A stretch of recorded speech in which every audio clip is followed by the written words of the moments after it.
독서와 공부를 잘하는 방법. 바른 몸가짐부터 가져라. 군자는 반드시 옷차림과 시선을 바로 하며 입을 굳게 다문 채 단정히 앉아 있어야 한다. 말 또한 성실하고도 인정이 넘치되 엄격해야 한다. 몸가짐과 행동을 이처럼 한 다음에야 많은 사람들이 진심으로 따를 것이다. 만약 몸가짐을 바르게 하지 않고 입을 가볍게 놀린다면 어찌 되겠느냐. 비록 그가 쓴 책이 깊이가 있어도 사람들은 믿음을 갖지 못할 것이다. 너희들은 이 점을 깊이 새겨 공부하는 일은 조금 늦추더라도 먼저 올바른 몸가짐에 힘써야 한다. 공부에 앞서 큰 산처럼 근엄하게 앉아있는 자세를 익히는 것이 중요하기 때문이다. 사람을 대하고 사물을 접할 때도 먼저 고든 마음씨와 몸가짐을 살피는 것이 우선이다.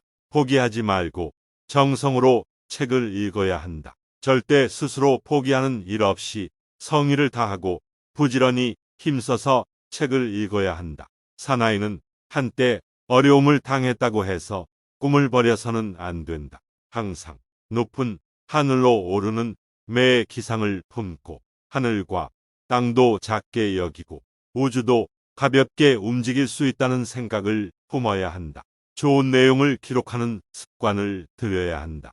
책을 읽을 때는 항상 공부에 보탬이 될 만한 것을 눈여겨봐야 한다. 책을 볼 때마다 아름다운 말과 착한 행실의 바탕이 되는 것을 가려 기록해 두어야 한다. 마음에 기둥을 세우고 책을 보거라. 공부에는 반드시 기초가 되는 힘이 기둥처럼 세워져 있어야 한다.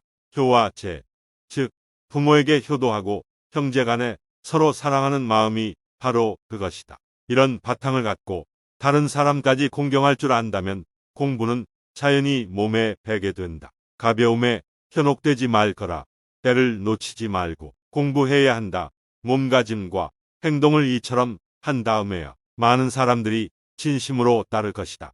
만약 몸가짐을 바르게 하지 않고 입을 가볍게 놀린다면 어찌 되겠느냐.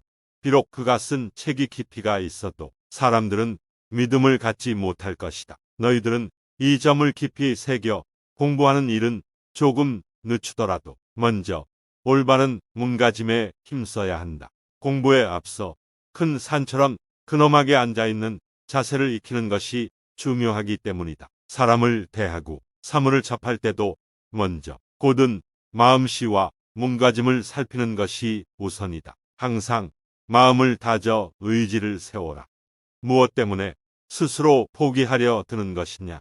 가난하고 힘든 생활이 너희들의 몸과 마음을 강하게 만들어 주었다. 또한 슬기로운 생각과 풍부한 감정을 갖게 하고 세상의 옳고 그름을 알게 했다. 올바른 자세로 세상을 보거라.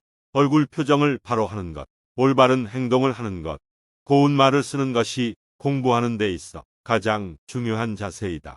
이 세 가지를 소홀히 한다면 아무리 세상을 꿰뚫어 보는 재능이 있어도 소용없다. 또한 남보다 뛰어난 식견을 갖고 있어도 끝내는 사람 취급을 받지 못할 것이다. 정신력으로 앞을 향해 나아가라. 남자가 책을 읽고 몸과 마음을 닦으며 집안을 다스리는 모든 일에 있어 꼭 필요한 것이 정신력이다. 이것이 있어야 부지런하고 민첩해질 수 있으며 지혜로워져 큰 일을 해낼 수 있기 때문이다.